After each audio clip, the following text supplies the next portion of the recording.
We're here this afternoon down at Doblemante Canoe Club, and with my passion for canoeing, I met Dr. Annette Martins here with me, and she's got some amazing info to share with us about the benefit of paddling. Dr. Annette, won't you inform us? Thank you. Well, we as educationists obviously are always interested in activities and sport to enhance learning and to help learners to optimize what needs to happen in exams. So looking at sport specifically, we would go for sport that would enhance the crossing of midline, and I'll get to paddling specific just now. But to show an example of what we talk about, ideally, if we have a choice, we would like to assess a learner's genetic dominance. And here's an example of somebody being right-brained, meaning their attention might drift in class, they would like challenge and change. So just sitting in a normal classroom every day with stuff that are repetitive is already a challenge.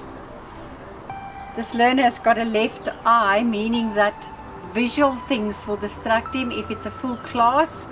Every person walking past the class, the more learners in a class, will distract him, and if the class is pretty, that might be a factor as well.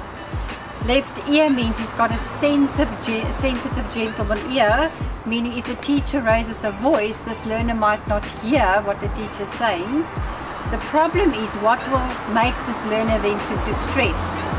If the class is busy and he can't hear, if there's a lot of visual distraction, the problem would be for a learner like this that the left hemisphere goes into what we call synaptic stress. So the left hemisphere literally will switch off, meaning that will affect the hand and the foot that can't operate now.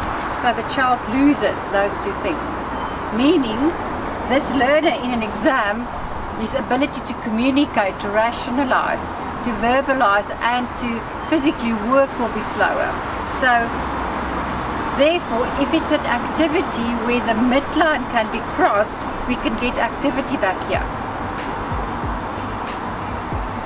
Right, so as we're watching him paddling, paddling is one of the few sports where physically there's body movement, and you can clearly see that crossing of the midline of the left arm and the right arm across the midline, and that's what we want.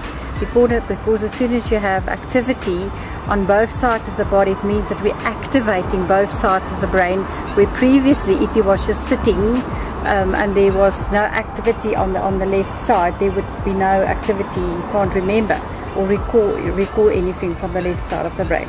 So paddling is one of the few sports where we literally get activation of both sides of the brain, and that's what we want. So hopefully every day a child like this should paddle to get optimal learning ability and to recall the exam the next day then as well.